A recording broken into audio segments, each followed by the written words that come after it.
Hello, friends. It is day 11, I believe. We had been off for a couple of days and was not able to post a video. So I believe this is day 11 of our light study. And today we're going to look at some pictures. Our question of the day is, what is something that can make a shadow outdoors? So we're going to look at some pictures, and here, tell me what you see. What do we see in this picture? Yes, I see trees, and if you look, you can see the sun shining back here in the picture, and then on the ground, we see shadows, and you see all kinds of shadows because you see the big tall shadows that are the trunk of the tree. And then you also can see kind of the leaves and the branches here in this picture, which is really cool. All right, then I have another picture. Something you might find outside is a cat. And you notice that the sun is shining and you can see the dark space between the sun and the cat, and that's the shadow. You can see its tail and one of its legs and its body. Just the way it's standing, that's what you can see, and that happens sometimes. If you cat would turn sideways, you could see more of its body, but that's okay. All right. Then we're going to look at this one. This is a pretty cool picture, I thought, because it's got two kind of shadow, well, more than two shadows in one.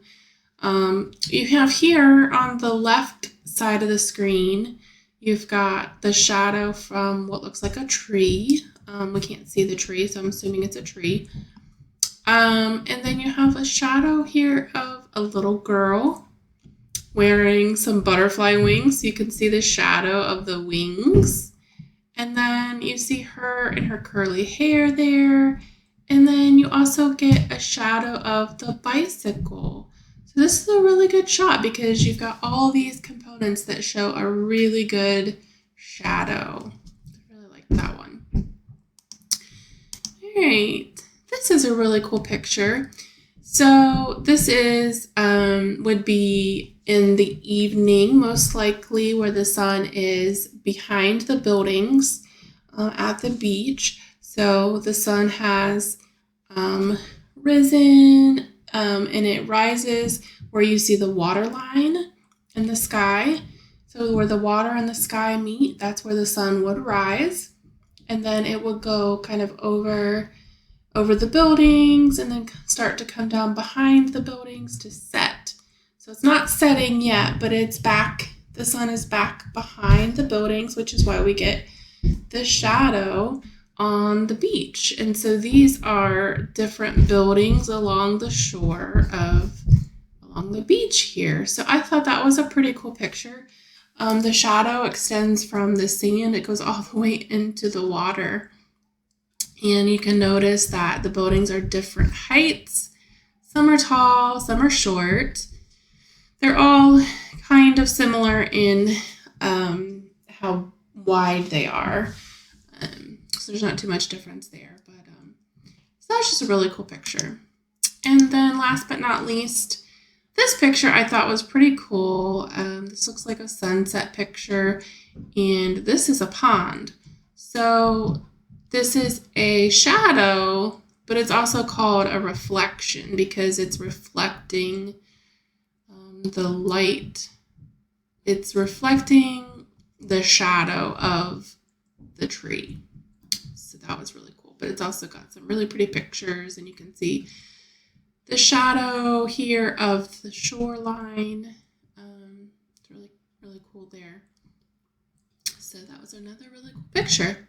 So next time you go outside, take notice of some shadows, maybe buildings, maybe little sheds, maybe the next time you ride your bike like the little girl, or maybe you have a scooter, or I don't know, maybe you have a little one of those toy cars that you ride in, or even maybe you have a nice playground like a swing set or something. Take notice of the shadow next time you go out on a sunny day.